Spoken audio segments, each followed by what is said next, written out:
Friends, இந்த வீடியோவில் நம்ம என்ன பார்க்க போகிறோம்னா ஒன்றுமே இல்லை, சும்மா அப்படியே விளையாட வேண்டியதுதான் அப்படிங்கிற மாரி ஒரு கேனத்தனமான ட்ரிக்கை தான் நாங்கள் எடுத்து விளையாட போகிறோம். பார்க்குறதுக்கு எல்லாத்துக்கும் கடுப்பாக தான் இருக்கும். கொஞ்சம் தள்ளி விட்றாலும் பாருங்கள். ஒரு லைக்கே ஷேரி கொஞ்சம் இது பண்ணி விட்டிங்கன்னா எனக்கும் கொஞ்சம் ஒரு சப்போர்ட்டாக இருக்கும். நீங்கள் தட்டி விட மாட்டீங்கன்னு எனக்கு தெரியும். 220 வியூஸ் போயிருக்கேன். ஆனால் ஒரு பயப்பில் மட்டும்தான் லைக் பண்ணிருக்காங்க. இப்படிலாம் பண்ணால் நான் சீக்கிரமாகவே யூடியூப்பை இழுத்து மூடிட்டு போக வேண்டியதான். சரி, நம்ம கண்டென்ட்டுக்கு வருவோம். இங்கே பார்த்தீங்களா, நாங்கள் எவ்வளோ சின்சியராக பேசிகிட்டு இருக்கேன். இங்கே ஒரு ஸ்டூபிட் ஃபில்லோ போச்சுரா. ஓ மை காட், மறுகையா பண்ணிட்டாங்க ஃப்ரெண்ட்ஸ்.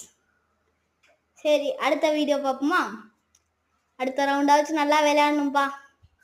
2 அவங்க பாயிண்ட் எடுத்துட்டாங்க. நம்ம இப்போதான் ஒரு பாயிண்ட் கூட இன்னும் எடுக்கல.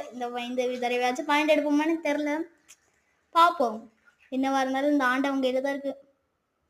ஆண்டவன் சொன்னான், இந்த நிதிஷ்குமார் செஞ்சான். அப்படிதான் இருக்கு. சரி, நம்ம அப்படிக்கும் இப்படிக்கும் ஜம்ப் பண்ணிட்டு இருப்போம்.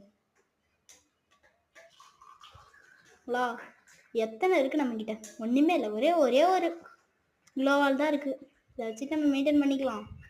நமக்கு எப்பவுமே ஓசியில் அடிக்கிறதுனா ப்ராப்ளம். சரி ஃப்ரெண்ட்ஸ், என்னவோ நடக்குது இந்த பூமியில, என்ன நடக்குதுன்னு தெரியல. போடா போடா வேகமா போடா. இத்தனை பேர்த்த அடிக்கிறான். Stupid feel. இங்கே எவ்வளோ பெரிய பாட்டு பாடிட்டு இருக்கேன். என்னவோ போங்க, எவ்வளோ பெரிய பாட்டு பாடிட்டு இருக்கேன். என்ன பண்ணிட்டு இருக்கான் பாப்பா? Double takedown.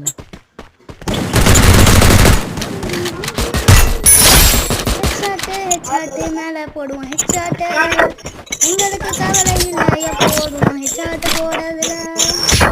பாட்டு கொஞ்சம் கேவலமாக தான் இருக்கும். It's okay. ஓகே, கண்ணு எடுப்போம். நல்லா நிறையா கண்ணு எடுப்போம். எனக்கு எப்போதும் பயமே இல்லை, நான் ரொம்ப நல்ல பையன். லைக் போட்டா இன்னும் நல்லா இருக்கும். சரி, பார்த்துக்கலாம். வீடியோக்கு போகலாம்.